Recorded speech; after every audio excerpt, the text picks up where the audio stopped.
Welcome everyone, आप सभी का स्वागत है हमारे यूट्यूब चैनल हिंदी शिक्षा संगम में।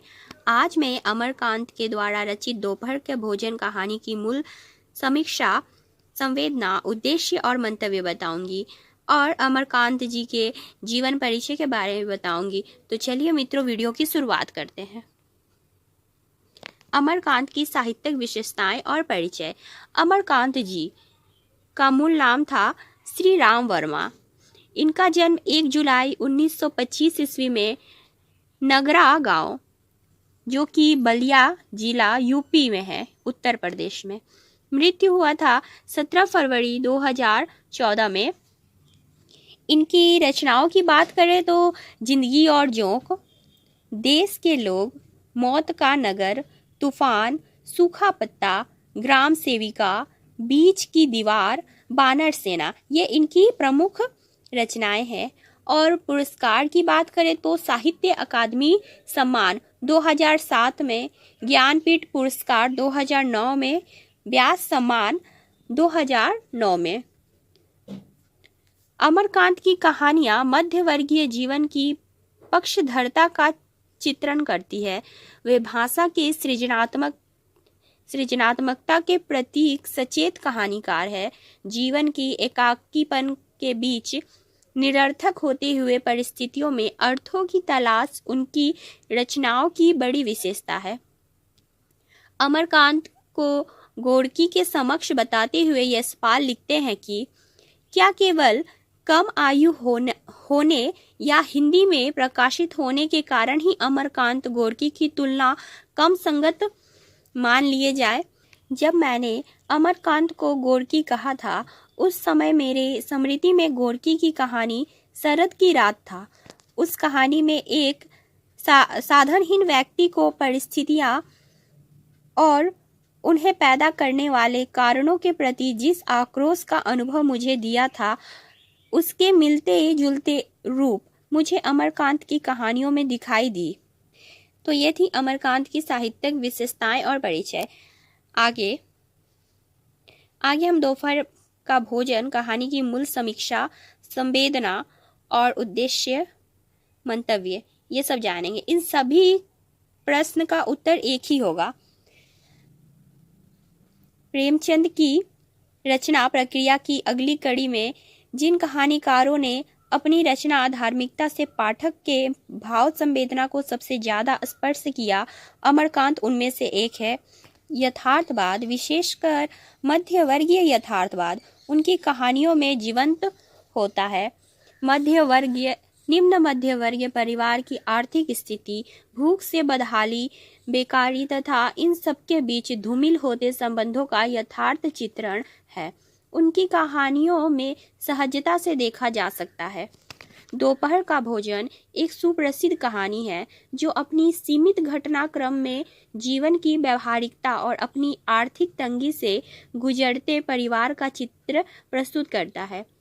आलोच्य कहानी में मुंशी चंद्रिका प्रसाद तथा सिद्धेश्वरी की पारिवारिक स्थिति इतनी अधिक गरीब है कि सबके खाने के लिए भोजन नहीं है। अर्थात यहाँ चंद्रिका प्रसाद और सिद्धेश्वरी पात्र है, और भी अन्य पात्र है, जैसे इनका बेटा है रामचंद्र, मोहन, प्रमोद, ये सब इस कहानी के पात्र हैं। सिद्धेश्वरी का एडजस्टमेंट ऐसे परिवार का एडजस्टमेंट है जो कमर तोड़ मेहनत के बाद भी भरपेट भोजन जुटा नहीं पाता है। वह सभी को भोजन करा कर स्वयं भूखी रह जाती है। अर्थात यहाँ दिखाया जा रहा है कि मध्यवर्गीय परिवार जो होते हैं उनमें कैसी भयावह स्थिति है कि वह स्वयं भूखे रहकर भी अपने परिवार के लिए सोचती है और अपने परिवार को भोजन कराती है। दोपहर का भोजन बनाने के बाद अपने पति और पुत्रों का इंतजार तथा उसकी मानसिक स्थिति एक रास्ता उबाऊपन और निरर्थक होती स्थितियों की ओर संकेत करता है। मुंशी चंद्रिका प्रसाद परिवार के मुखिया है। जिम्मेदारियों के कारण वयस्कता उनके ऊपर सहजता से देखी जा सकती है। कलड़की की नौकरी से छटनी हो जाने से उनके परिवार, जिसमें पत्नी सिद्धेश्वरी, रामचंद्र, मोहन और प्रमोद, जो क्रमशः 21, रामचंद्र का उम्र 21 था, मोहन, जो कि 18 वर्ष का था, प्रमोद 6 वर्ष का, की जिम्मेदारियों में परिवार की आर्थिक हालात को और भी खराब कर दिया है। रामचंद्र समाचार पत्र के कार्यालय में प्रूफ रीडिंग सीख रहा है तथा मोहन प्राइवेट से 10वीं की परीक्षा देने वाला है। कहानी का मूल कथ्य दोपहर के भोजन से शुरू होता है। सिद्धेश्वरी गर्मी के समय भोजन बनाकर पति और बच्चों का इंतजार करती है। सबसे पहले प्रवेश रामचंद्र का होता है, जो यह अच्छी तरह से जानता है कि माँ जिस जबरदस्ती से रोटियां खिला रही है उसके पास खुद खाने के लिए पूरी रोटी नहीं है। 2 रोटी और दाल खाकर ही उठ जाता है। सिद्धेश्वरी रामचंद्र से उसके भाई मोहन और पिता की चर्चा करती है और बातों के क्रम में परिवार को जोड़ने का काम भी करती है। मोहन की लापरवाही को जानते हुए भी बड़े भाई के समक्ष उसकी बड़ाई करती है और भाइयों के बीच फूल के समान संबंधों को जोड़ने का काम करती है। मोहन भी आधा पेट भोजन करके उठ जाता है और अंत में मुंशी जी भी आधे पेट भोजन करके उठ जाते हैं। बदले में गुड़ का ठंडा रस पीने की मांग करते हैं। भोजन के तौर पर सिद्धेश्वरी के लिए एक जली रोटी, थोड़ी सी दाल और चने की सब्जी बचती है। कहानी का यह दृश्य पाठक को सहजता से आत्मसात कर लेता है। परिवार की आर्थिक स्थिति सिर्फ सिद्धेश्वरी की नहीं है, बल्कि ऐसे तमाम परिवारों की है जो भरपेट भोजन के लिए तरसते रहते हैं। कहानी में प्रतीकात्मक बिंब का बड़ा सुंदर प्रस्तुत किया गया है। खाना बनाते वक्त सिद्धेश्वरी द्वारा चूल्हे को बुझा देना तथा दोनों घुटनों के बीच सिर रखकर पैर की उंगलियों या जमीन में चलते चींटियों को देखना तथा प्यास मालूम होने पर मतवालों की भांति गगरे से लेकर लोटा भर पानी गटागट चढ़ा जाना, खाली पानी पीने से कलेजे में लग जाना तथा हाय राम कहकर जमीन पर गिर जाना जैसे दृश्य कहानी के यथार्थ रूप प्रदान करते हैं। इस प्रकार दोपहर का भोजन कहानी निम्न मध्यवर्गीय परिवार की त्रास्त स्थितियों का जीवंत चित्रण प्रस्तुत करते हैं। परिवार की मुखिया बेरोजगार है, किंतु इस स्थिति से निपटने की तत्परता नहीं है। सिद्धेश्वरी परिवार की आधार स्तंभ है, पर वह जोड़ तोड़ करके भी परिवार को एक सूत्र में बांधे रखती है। जीवन का अभाव उसे मुख्य रूप प्रदान करता है। वह चुपचाप सब कुछ सहती है। उसके भीतर का अंतर्द्वंद उसके भीतर ही रह जाता है। वह चाहकर भी स्थितियों का विरोध नहीं कर पाती है और समझौतावादी बनकर परिवार की गाड़ी आगे बढ़ाती है। कहानी का अंत कई अनुत्तरित प्रश्नों को छोड़ जाता है, जिसकी तलाश पाठक अपनी मन में खोजता रहता है।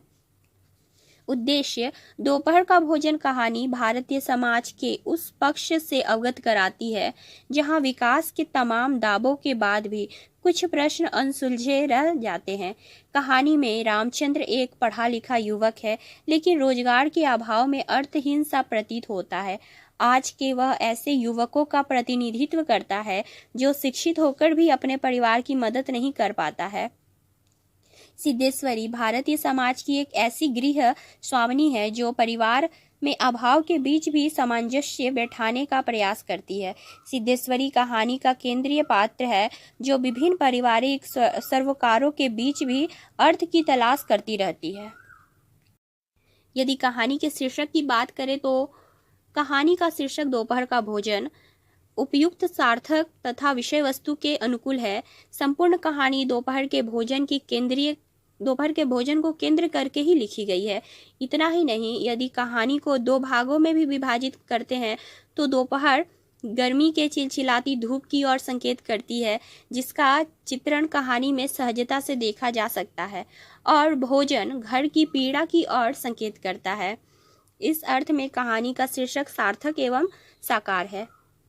निष्कर्षतः कह सकते हैं कि भीषण गरीबी और आर्थिक तंगी के बावजूद निम्न मध्य वर्गीय परिवार अपनी एकजुटता, धैर्य और पारस्परिक प्रेम के दम पर अभावों से जूझता रहता है।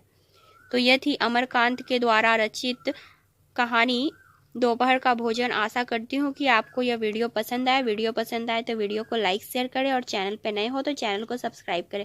मिलते हैं अगले वीडियो में, तब तक के लिए धन्यवाद।